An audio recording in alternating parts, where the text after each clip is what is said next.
नमस्कार दोस्तों, आज का यह वीडियो आप सभी के लिए बहुत ही इंटरेस्टिंग और लाइफ चेंजिंग साबित होने वाला है, क्योंकि दोस्तों आज मैं आपके साथ भगवान श्री कृष्ण के 10 उपदेश शेयर करने वाला हूं, जो आपको जीवन में सफलता हासिल करने में बहुत मददगार साबित होंगे। दोस्तों, अगर आप इस वीडियो को अंत तक देखते हैं तो आपको इस वीडियो में कुछ ऐसा सीखने को मिलने वाला है जो आपकी लाइफ में बहुत काम आने वाला है।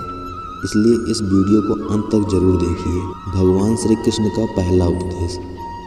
दोस्तों, आपने कभी किसी पंछी को देखा है? जब उसे अंडे देने वाले होते हैं तो वो सर्वप्रथम एक स्थान खोजता है, एक ऐसा स्थान जो वर्षा, धूप और शत्रुओं से सुरक्षित हो, और फिर वो अपना घोंसला बनाकर फिर अंडे देता है, और फिर उन अंडों से नन्ही संतानें निकल आती हैं तो वो पंछी उन्हें भोजन देता है, उनकी सुरक्षा करता है। परंतु जब उनके पंख निकल आते हैं तब ना ही उनको भोजन देती है और ना ही उनकी सुरक्षा करते हैं और ना ही उन्हें घोंसला बनाना सिखाते हैं, बस उन्हें उड़ने की कला सिखाते हैं। फिर वे नन्ही संतानें उड़ने की कला सीखकर स्वयं अपना भोजन लाना सीखती है और स्वयं अपना घोंसला बनाना सीखती है। और हम मनुष्य क्या करते हैं? अपनी संतान बड़े होने के पश्चात भी उनकी चिंता में सूखते हैं और प्रयास करते हैं कि उनके लिए घर बना सकें। हम अपनी संतान को और भी शक्तिशाली बनाने के स्थान पर पंगु कर जाते हैं। दोस्तों, हमें भी वही करना चाहिए जो एक पंछी करता है, यानी कि अपनी संतान को उड़ने की कला सिखाइए, यानी कि अच्छे संस्कार दीजिए और एक समय के पश्चात उन्हें स्वयं अपना आकाश चुनने के लिए मुक्त कीजिए। भगवान श्री कृष्ण का दूसरा उपदेश। दोस्तों, आप जानते हैं कि अनगिनत प्रयासों के पश्चात एक चींटी अपने लिए एक छोटा सा घर बना पाती है, जो अन्य जीवों के लिए सरल सी बात है, लेकिन उस चींटी के लिए उसके जीवन की सबसे बड़ी घटना है, सबसे बड़ी सफलता भी है। भविष्य में वो चींटी रहे या ना रहे, लेकिन उसके द्वारा बनाया हुआ घर बहुत सालों तक टिका रहता है। दोस्तों, हमारे जीवन में सफलता के साथ भी वैसा ही होता है। आपको और हम सभी को एक दिन में ही सफलता नहीं मिलती, लेकिन यदि आप प्रतिदिन बिना रुके प्रयास करते हैं तो एक दिन आपको सफलता अवश्य मिलेगी। दोस्तों, आप ये स्मरण रखिएगा कि भाग्य के द्वार उनके लिए नहीं खुलते जो हार मान लेते हैं, बल्कि ये भाग्य उनका स्वागत करता है जो उठकर उनके द्वार खटखटाने का प्रयास करते हैं। इसलिए प्रयास करते रहिए तो सफलता आपके पास एक न एक दिन आएगी ही आएगी। भगवान श्री कृष्ण का तीसरा उपदेश। दोस्तों, आपने घर के दरवाजे को लॉक करने के लिए लगाए हुए ताले को तो देखा ही होगा। दोस्तों, वो ताला प्रहार से भी खुलता है और प्यार से भी खुलता है, अर्थात उस ताले को आप एक चाबी से भी खोल सकते हैं और एक हथौड़े से भी खोल सकते हैं, लेकिन दोनों तरीकों में खुलने का अंतर होगा। अगर आप उस ताले को प्रहार से खोलेंगे तो वह ताला फिर से काम नहीं आएगा, किंतु यदि आप उस ताले को उसकी चाबी से खोलेंगे तो वह ताला सदा काम आएगा। दोस्तों, ठीक उसी प्रकार हमारे जीवन में संबंध भी कुछ इसी प्रकार होते हैं। हमारे जीवन के आनंद रूपी धन की रक्षा करते हैं, किंतु प्रेम से यदि अगर क्रोध से किया जाए तो वे किसी काम के नहीं रह जाते हैं। इसीलिए उन्हें सदा प्रेम की चाबी से खोलिए, ना कि क्रोध रूपी हथौड़ी से, क्योंकि हर बार आप नया ताला ला सकते हैं लेकिन नए रिश्ते नहीं ला सकते। भगवान श्री कृष्ण का चौथा उपदेश। जीवन क्या है? यह जीवन हम जन्म लेते हैं और बड़े होते हैं और हमारे माँ बाप हमें पालते हैं, फिर उनके धन से हमारा बालपन बीतता है, फिर हम बड़े होते हैं और हम विवाह कर लेते हैं, फिर हमारे संतानें होती हैं, हम उनको पालते हैं और फिर हम वृद्ध हो जाते हैं और एक दिन इस संसार से चले जाते हैं। क्या यही जीवन है? दोस्तों, आपके और हम भी के जीवन में यह प्रश्न कई बार आता होगा, है ना? अब मैं आपको एक जल के जीवन के बारे में बताता हूँ। सागर में भाप बनकर उठता है, मेघ बनकर बरसता है, फिर नदी बनकर फिर से सागर में समावेश करता है, किंतु कभी ये प्रश्न नहीं करता कि उसका जीवन क्या है और उसका उद्देश्य क्या है। कैसे, आइए जानते हैं। जल हर भाव जीता है और जितना बन सके देता जाता है। जब सागर में होता है तो असंख्य जनजीवों को जीवन देता है। जब सागर में भाप बनकर मेघ बन जाता है तो किसानों को आशा देता है कि फसल पुनः उपजेगी। जब वर्षा बनकर बरसता है तो सूखी और प्यासी धरा को सींचता है। और जब नदी में प्रवाहित होता है तो किनारों पर वनस्पतियों को जीवन देता है। परंतु ज़रा ये सोचिए कि क्या ये जल कभी ये सोचता होगा कि उसका जीवन क्या है और उसके जीवन का उद्देश्य क्या है? नहीं, बस वो अपने धर्म का पालन करता है और जितना हो सके सबको आनंद देता जाता है। इसलिए जीवन में कभी भी ये प्रश्न मत कीजिएगा कि ये जीवन क्या है और इस जीवन का उद्देश्य क्या है। बस इस जीवन को अच्छे कर्म करते हुए जियो और जितना हो सके सबको आनंद देते रहिए। फिर आपका मन प्रसन्न होकर बोलेगा कि राधे राधे। भगवान श्री कृष्ण का 5वां उपदेश। दोस्तों, कभी वर्षा के कारण बने कीचड़ से होकर आप कभी अपने घर गए हैं? तो आपको पता ही होगा कि पादुका पहनने के कारण उस कीचड़ से तो आप बच जाते हैं, किंतु उन पादुकाओं द्वारा उड़ने वाली बूंदें आपको आपके वस्त्रों को मैला कर ही देती है। किंतु फिर भी उस बूंदों से आपके वस्त्र गंदे हो जाएंगे। इस कारण से आप चप्पल पहनना तो नहीं छोड़ते ना।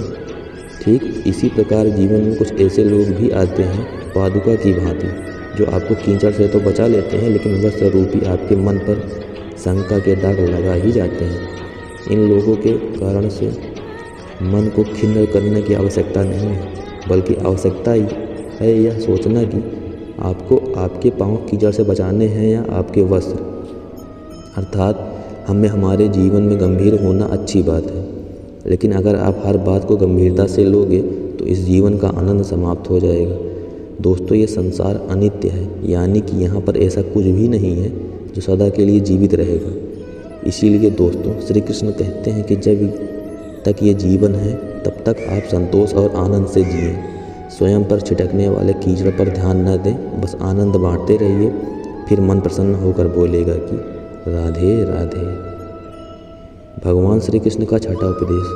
दोस्तों, मनुष्य को जब सफलता मिलती है तब उसमें जागता है अहंकार, और ऐसे मनुष्य में हमेशा एक बात भूल जाता है कि झुकना, और मनुष्य सोचता है कि मैं क्यों किसी के समक्ष झुकूं। और ऐसा इसलिए हो जाता है क्योंकि मनुष्य एक बात भूल जाता है कि इस संसार में जो कुछ प्राप्त किया है वह सब झुककर ही प्राप्त किया गया है। बालपन से चलना सीखा तो इस धरा पर झुककर और गिरकर, बड़ों का आशीष लिया भी झुककर, और उसके साथ ही किसान को फसल काटने के लिए भी झुकना पड़ता है, और कुएं से पानी निकालने के लिए पात्र को झुकाना पड़ता है। भगवान से आशीर्वाद प्राप्त करने के लिए उनके समक्ष हमें झुकना पड़ता है। आंधियों में वृक्ष कैसे सुरक्षित रहते हैं? झुककर। और सम्मान कैसे पाया जाता है? झुककर। दोस्तों, इसी के समक्ष झुकने का अर्थ खुद का आत्मसम्मान खो देना नहीं है, बल्कि उसका अर्थ होता है कि विनम्र। दोस्तों, हम मनुष्य हैं और इस आकाश की ऊंचाइयों तक पहुंचने के लिए हमें किसी पंछी की भांति पंखों की ज़रूरत नहीं है, बल्कि हम जितना झुकेंगे उतना ही हम ऊपर उठते चले जाएंगे। भगवान श्री कृष्ण का 7वां उपदेश। दोस्तों, आप इस संसार में ऐसे कई लोग जानते होंगे जिन्हें आप स्वार्थी मानते होंगे और अपनी आवश्यकता पड़ने पर ही आपका स्मरण करते हैं, अन्यथा वर्षों तक कहीं दिखाई नहीं पड़ते हैं। लेकिन उनको जैसे ही आपकी आवश्यकता पड़ती है तो वे लोग हाथ जोड़कर आपके सामने सज्ज हो जाते हैं। दोस्तों, आपको उन लोगों को बड़ा क्रोध आता होगा न, और आपका मन खिन्न हो जाता होगा, और फिर आपके मन से यह स्वर निकल जाता है कि इस व्यक्ति की सहायता कभी न करना। किंतु आप ऐसा कभी भी न कीजिए। आप यह सोच रहे होंगे कि क्यों कह रहा हूँ मैं ऐसा, क्योंकि भगवान श्री कृष्ण कहते हैं कि स्मरण रखिएगा कि दीपक का स्मरण व्यक्ति केवल तभी करता है जब अंधकार गहरा हो जाता है।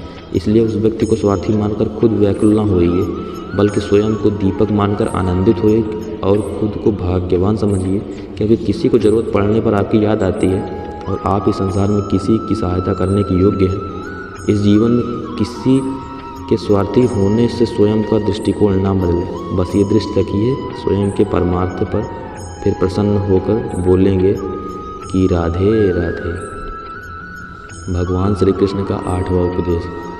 दोस्तों, हमारा शरीर प्रकृति की सर्वोत्तम रचना है और जो अंग और तत्व हमें मिले हुए हैं उन सभी का अपना अपना एक संदेश है।